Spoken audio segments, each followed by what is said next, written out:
All right. I'm Matt. And I'm Josh. Welcome to the Nightly on Hatch Plus, where everyone uses their inside voice. How's it going, Matt? How have you been lately?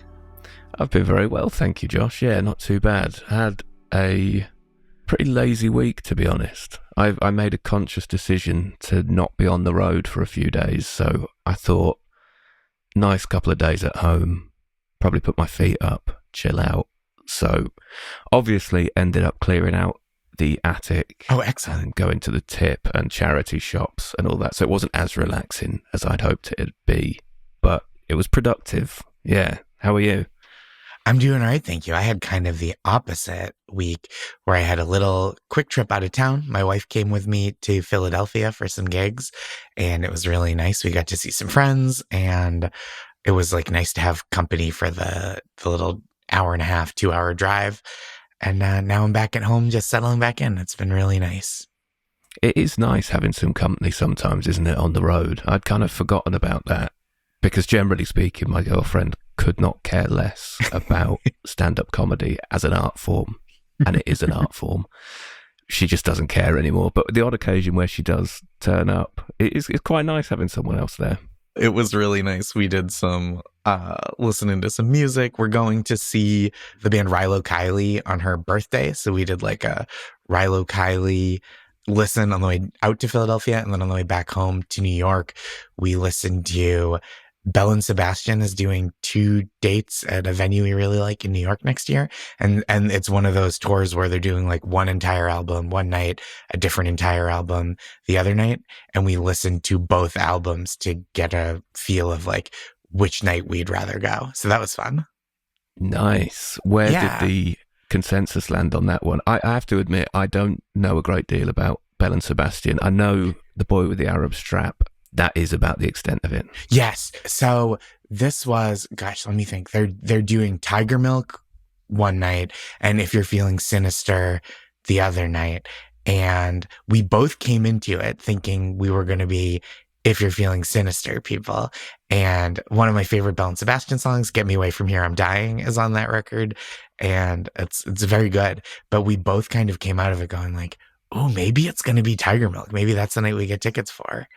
But my favorite is still Dear Catastrophe Waitress. And my wife's favorite is The Life Pursuit. So it's like, you know, they've been around a long time, which is kind of fun. Yeah, they have been around a long time. And it is, I'm sort of ashamed to say it's a thing that sort of passed me by a little bit, minus their kind of one massive hit that came over. But where are they from, actually? I guess, are they from? I think they're Scottish. Are they? I'm going to look it up in the Pillowford Almanac, the nightly news, but let me check real quick. I think they're from Scotland, but I could be wrong. I would be interested to know that. That's even worse if they are from sort of the UK and have still... They're so close. Yeah. They're from Glasgow. Right. Okay. Yeah, that does make it worse then. That was a real cultural blind spot for me. No, that's all right. I'll give them another go. They're fun. I mean, like, I think they have that kind of like twee, chill, poppy sound that's been like not exactly the same for years, but it is pretty steady. Where I think like if you're in for a penny, you're in for a pound with them. Yeah, I get you. None of that sort of mega reinvention stuff that often turns me off of bands that I like. Right, exactly. You got to keep doing what got people to the party, I think. I know. Well, it's always so hard doing like any kind of creative thing where it's always like a tension between how much do I stay in my lane versus how much do I want to experiment, or will people accept that I'm experimenting? Yeah, it is a tricky one that I do often think about that with stand-up, and you just think, are people going to get bored of me? But I sort of think, well, this is what I do, so there's not a great deal I could do about it. Totally. I feel that way too. You book me, you book my act, more or less. I'm going to be me everywhere I go, for better and or worse. That is the attitude for everyone, audiences, promoters. This is on you. This is not my fault if you don't like it. I was me yesterday. I'll be me tomorrow. You happen to catch me on today, which was another me day. Yeah, that should be on a t-shirt. I could see them selling.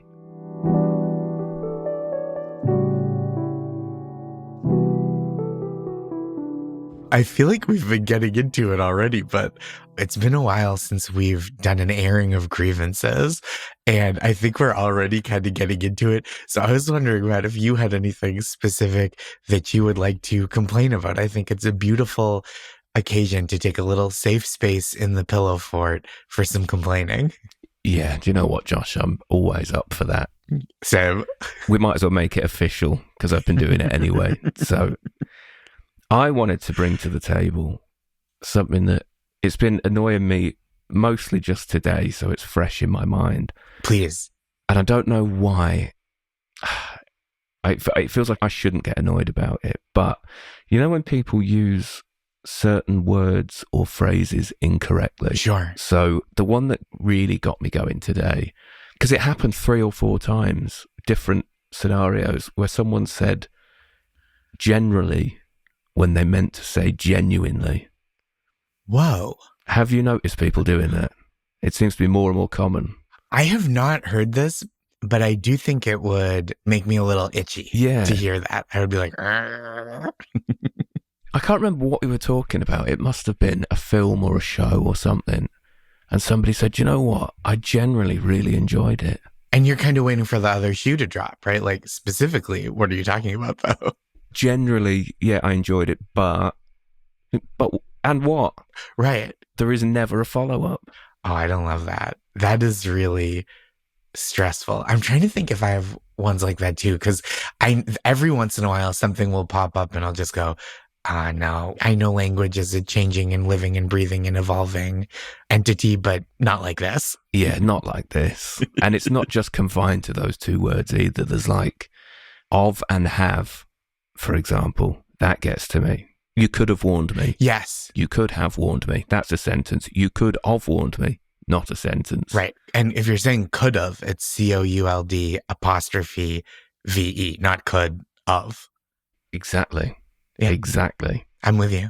But it doesn't feel like it should be my place to get angry about it because I try and stay out of arguments that are too based in kind of academia. Sure. Do you know what I mean? Like I'm wary of getting really angry about something that might end up actually not being true. Like I might not be right. Yeah. But I think on these, I'm pretty sure I'm right. I get that.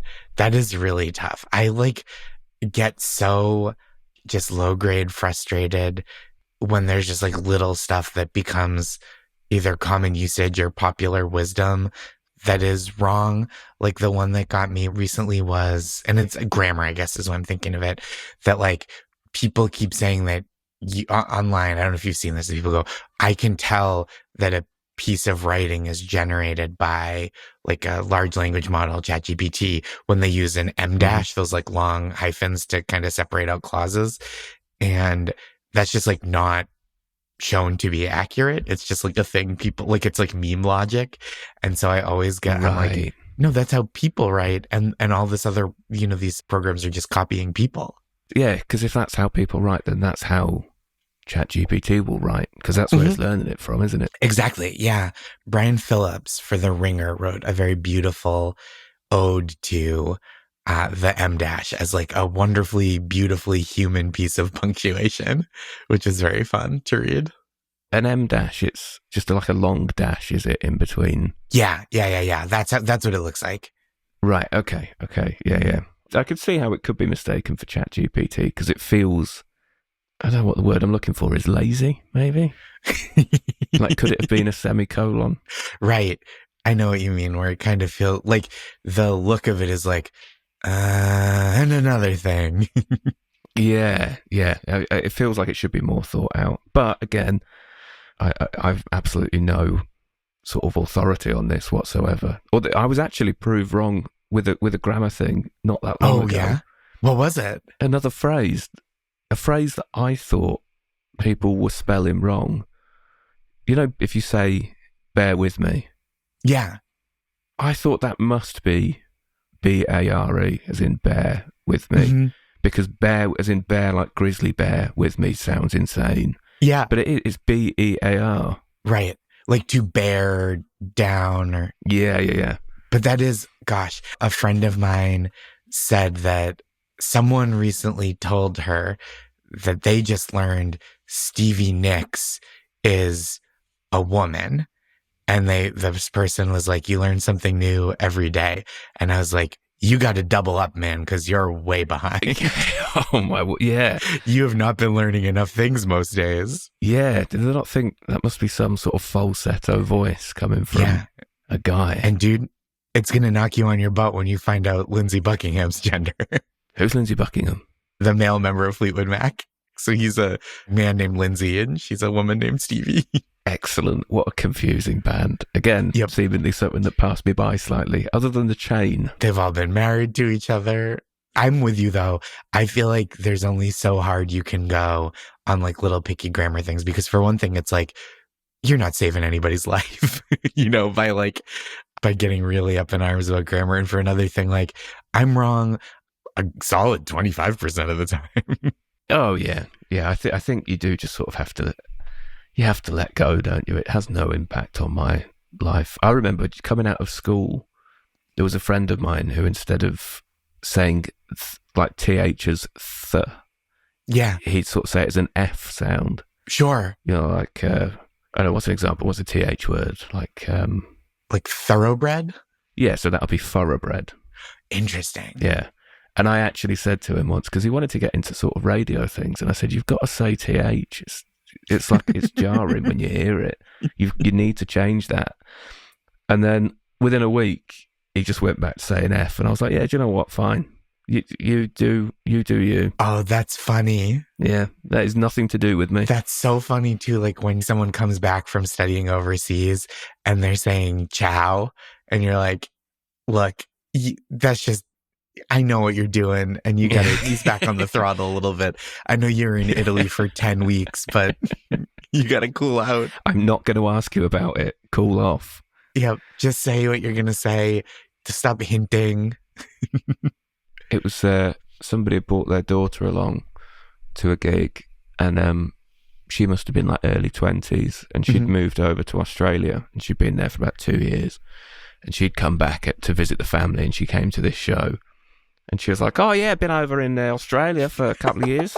And we were all sat there like, what? Like, you are fully embraced the accent. For 20 years, you were in England. Where did that come from? And she was like, oh, I've picked up a bit of a twang, huh? Like, yeah. That's so funny. Yeah, you've turned Australian. That's not a twang. Yeah, that doesn't happen. We know you're doing this intentionally. Yeah, you are hamming this up as a conversation piece, and I am not biting. Right, you absolutely. There's just no way that in 2 years your whole vocal intonation has shifted that far. Yeah, I refuse to believe it.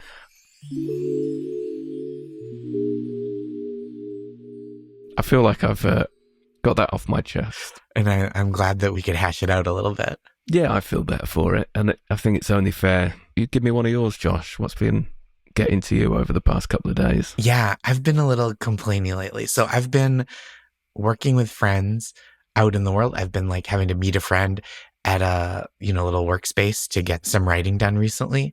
And there's just no socially prescribed bag for a man in public. Mm. When you're a kid, it's all backpack, and that's fine. But as an adult, it does make you look like a big child to wear a backpack, I think. Yes. My God, I'm so on board with this as a problem. I'm very self-conscious about it, especially because in the summer, I dress for comfort more than style, I think, once the weather gets hot. So like I'll wear shorts and sneakers and a t-shirt, and I will look with a backpack on like I'm waiting to be dropped off at summer camp. Like it is humiliating. Yes, it's horrible. We haven't quite got there with like a stylish male satchel over here. And like, I guess a guy could wear like a big purse or something for a laptop, but it does still feel very like a statement on gender identity in a way that other kinds of bags do not. I'd been going tote bag, and then the New York Times, I believe, started talking about this as like performative male behavior is carrying a tote bag. And it's just like, I'm sorry, my wife and I live a life where we have been given or acquired 30 tote bags. And if I don't use them, then they are just clutter in my apartment. Also, why have you got to ruin everything for everybody? Like, I know. When will they be happy, Josh? When I'm just walking around with all my stuff in a bin bag? Right, just a big plastic bag full of stuff like you remembered you're moving last minute between houses. Just throw all your clothes in it. A tote bag is pretty good, but we have so many at my house. I was thinking about this today. Nobody lives a two-tote lifestyle. Nobody just supports two tote bag institutions where it's like, okay, over here, we supported public radio. So we have a public radio tote bag. And then my wife has one from a job. And then I got one from a gig that I did, at a bookstore. And now all of a sudden we have 24 totes. There's nobody that's like, sure, I donate to NPR, but otherwise I'm like, Ford F-150, beef jerky. Like there's no beef jerky tote. Not yet. Could be a gap in the market there. That's right. I wish we didn't accumulate so many. But anyway, and I don't live a briefcase life either. I'm not like, the work I'm doing is not business. So there's no, like a briefcase. I would look deranged, shorts, t-shirt, briefcase. I would look like I had just stolen a bunch of money and was like trying to subtly carry it to the bank. Yeah, you might as well have that briefcase handcuffed to your own arm. Absolutely, just full Ocean's 11 style, yeah. It's a real shame, and it is a genuine problem, I think, because I've often thought the same, where I have a backpack that's like my gig bag that's got, my notebook and like vocal zones and whatever else I need.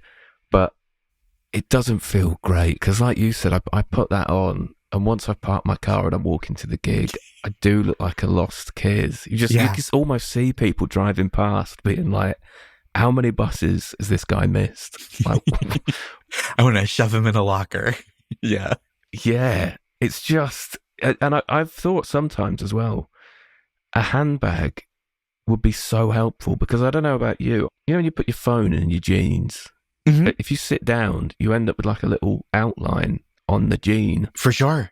I hate that. Me too. I would love to keep my phone in a separate bag, but yeah, there isn't anything. And one of we call it here fanny pack, but like one of those little hip bags that you kind of buckle around you. I feel like that is not especially stylish either for people of any gender, really. I'll just warn you and all the listeners as well that I tried that once just to go running, just to put my phone in. And I got so relentlessly hammered for it by my friends and family that I had to take it to a charity shop the following week. Ooh, and family. Yeah. That's brutal. Yeah, it was really close to home. So don't do that. I felt like those bags had a moment a few years ago that people were like, no, we can do it. And then everyone very quickly came to their senses and were like, and not unless you're, taking your kids to Disney World. Yeah. But they did have a moment, didn't they? In like the 80s, I feel like you could get away with it because you wouldn't be looking at the fanny pack. You'd be looking at like the rollerblades. Like, so you totally miss the bag. Right. And the visor. Yeah, just a totally different style. We've not got enough other distractions on us now. That's right. We need kind of more bells and whistles to let the fanny pack go unnoticed. I think that's the solution. That's why the Scottish get away with those little bags, because they wear them above their kilt. Right. And everyone's like, oh, nice kilt. And they don't even notice the bags. You're not seeing the bag. The bag's got feathers on it. And now we're all the way back around to Belle and Sebastian. Yeah, what a lovely full circle moment. Yeah. Yeah, this is really beautiful. I do feel a lot better that you're dealing with this. And like, this is the problem with problems, right? When you hear someone else has the same problem, you go, oh, I'm so glad I'm not alone, but I'm sorry that you're also suffering in this bag wilderness with me.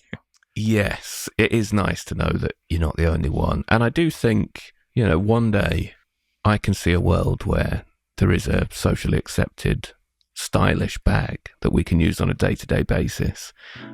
I love your dream for a beautiful future with a functional bag. And I think that's what I'm going to dream about tonight when I sleep, because I'm pretty beat and I think I'm going to head off to bed. I will see you next time. Night, Josh. Good night, Matt.